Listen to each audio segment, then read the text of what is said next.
Good evening, you're watching AWANI tonight with me, Farhana Sheikh. Police believe that a body found at RTB Sungai Changang, Kuala Langat may be linked to a local teenage girl missing from Kajang since December 22nd. Selangor Police Chief Dato' Hussein Omar Khan says the decomposed body found on December 28th, however, could not be identified through physical identification. He said the body was sent to Banting Hospital for a post-mortem and police are awaiting DNA results for identification. 15-year-old Yap Zin Yuan was reported missing on December 22nd after attending a lion dance training at Batu 11 Basketball Court Cheras on December 19th.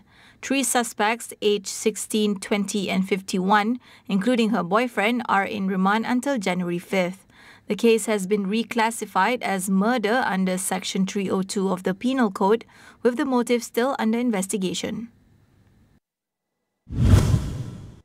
The High Court has granted Inspector General of Police Tan Sri Razaruddin Hussein an interim order requiring blogger Wan Azri Wandaris, also known as Papa Gomo, to remove several allegedly defamatory social media posts. Judicial Commissioner Gan Tae Cheong issued the ex parte order, which is valid for 21 days. The case stems from a lawsuit filed last week by Razaruddin, accusing Wan Azri of posting videos on YouTube and TikTok that contain derogatory remarks and false allegations linking him to Prime Minister Datuk Seri Anwar Ibrahim. The videos were later shared across other platforms as well. Razaruddin is seeking damages, an injunction to stop further publication of such statements, and a public apology. He is also seeking the removal of all defamatory content from social media. The Hazanah Research Institute, KRI, is challenging Malaysia's traditional household income classification, arguing that only the top 30% of households truly qualify as middle income. In its latest study, KRI suggests dividing households into bottom 20%, middle 50% and top 30%, which it says better reflects current economic realities. The findings contrast with the government's long-standing categorization of B40, M40 and T20. It said many households in the M40 group, often assumed to represent the middle class, lack the aspirational spending patterns that characterize the middle class. According to KRI, B20 households prioritize meeting basic needs like food, housing and clothing.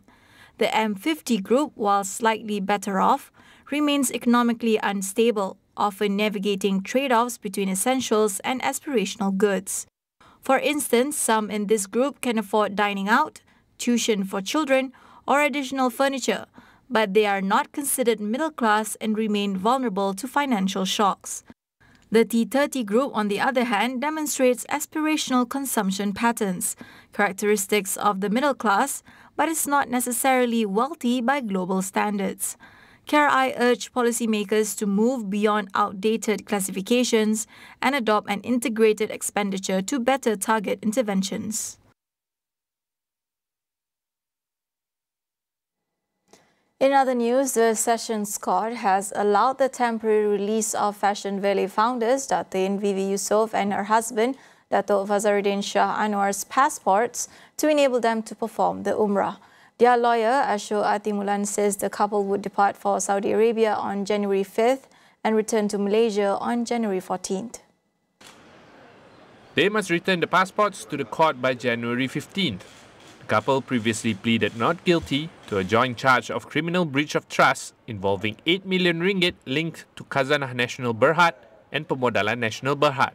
They allegedly made fraudulent payment from Fashion Valley's bank account to 30 Maple Sendirian Berhad, a company owned by them, without approval from Fashion Valley's board of directors. If convicted under the Penal Code, they face a jail sentence of not less than 2 years and up to 20 years, with whipping and a fine.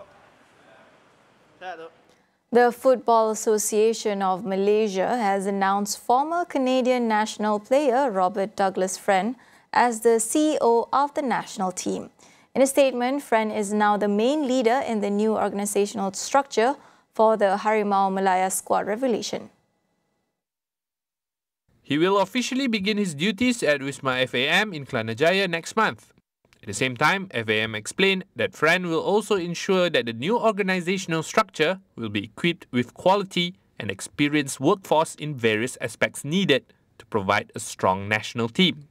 Among his biggest involvements is as one of the co-founders of the Canadian Professional Football League, the Canadian Premier League or CPL, and successfully increasing the value of the league from $0 to $300 million, which is equivalent to 1.34 billion ringgit within just 6 years.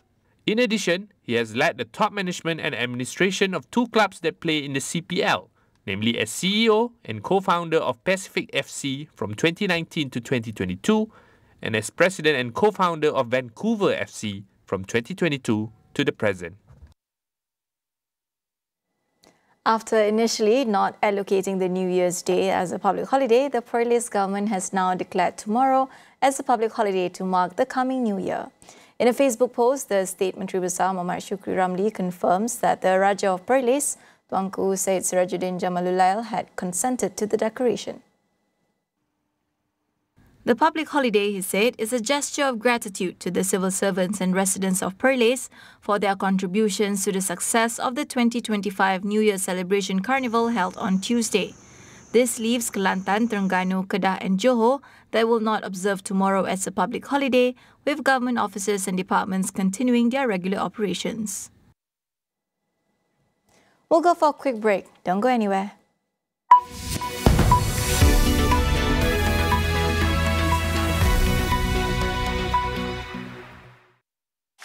Rambut gugur lagi? Macam mana Gunakan Pantene baharu dengan provitamin mikro yang meresap dan menguatkan rambut dari dalam.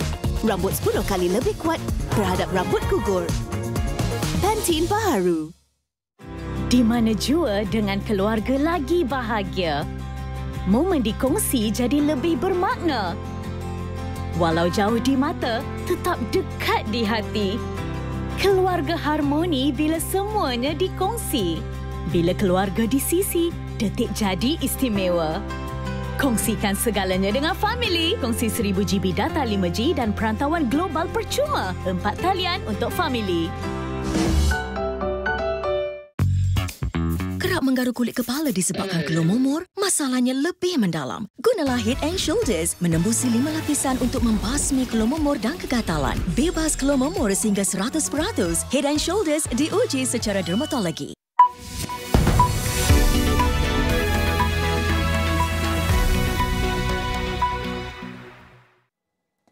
Welcome back.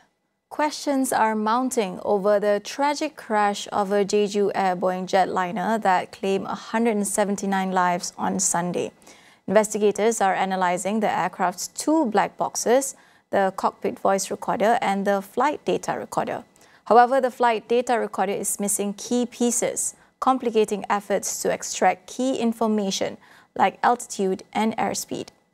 Authorities are also investigating several factors behind the crash, including potential bird strikes, possible control system failures, and the pilot's decision to attempt a rush landing shortly after declaring an emergency.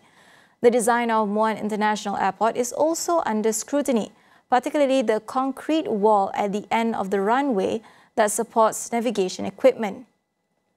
The plane struck the wall at high speed, triggering a fiery explosion. Meanwhile, representatives from the U.S. National Transportation Safety Board, the Federal Aviation Administration, and Boeing have arrived at the crash site to join the investigation.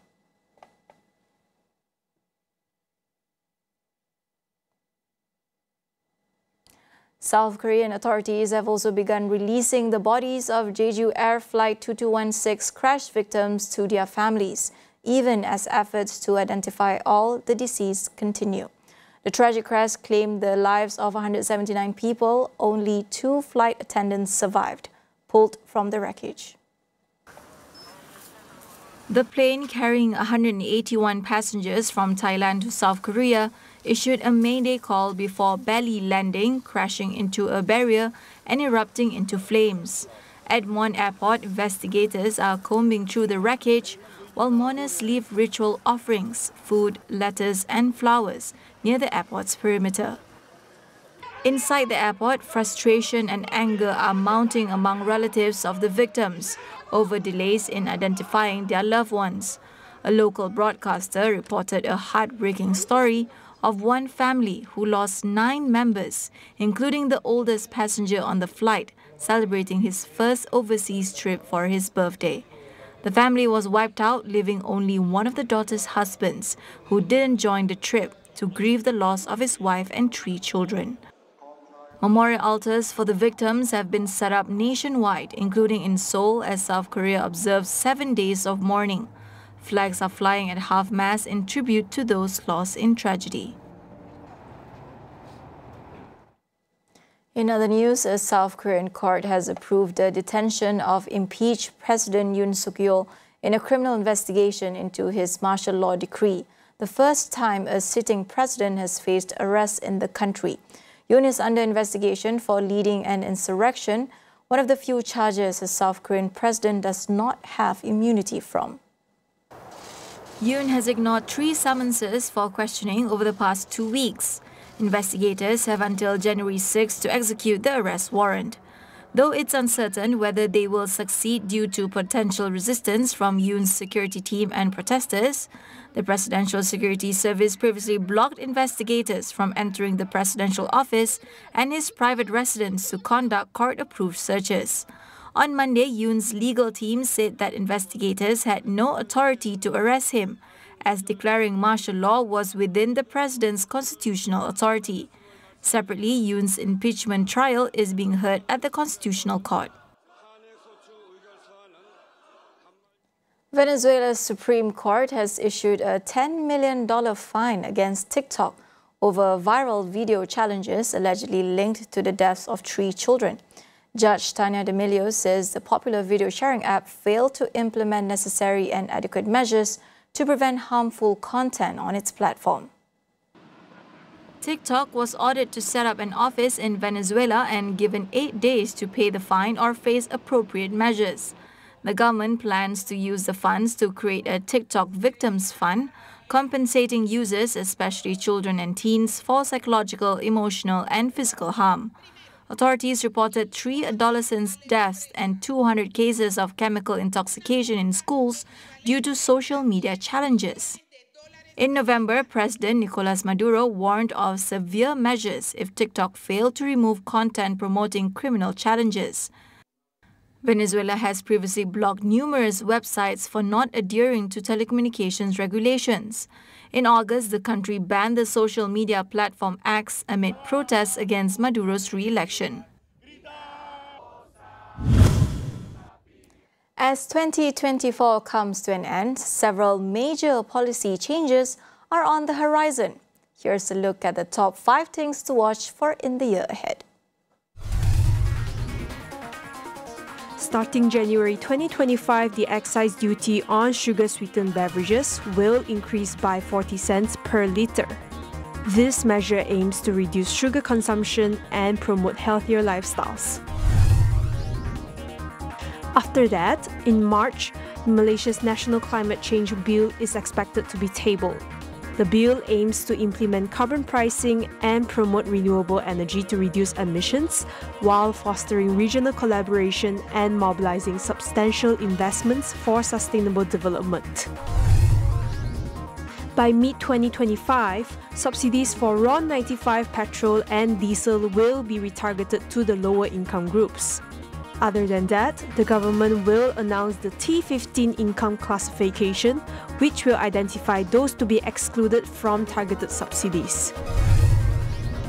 Starting 1st of May 2025, the sales tax and service tax will be expanded to cover non-essential food items, including imported foods and B2B services.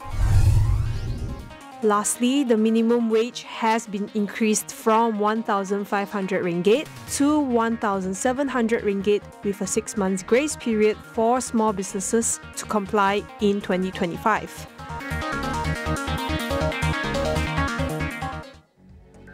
That wraps up AWANI tonight. Check out our web portal, keeping you informed on the critical events shaping our world. All in one place at international.astrawani.com. On behalf of AWANI Tonight, we'd like to wish you a Happy New Year. That's all for now. I am Farhana Sheikh. Thank you for watching and good night.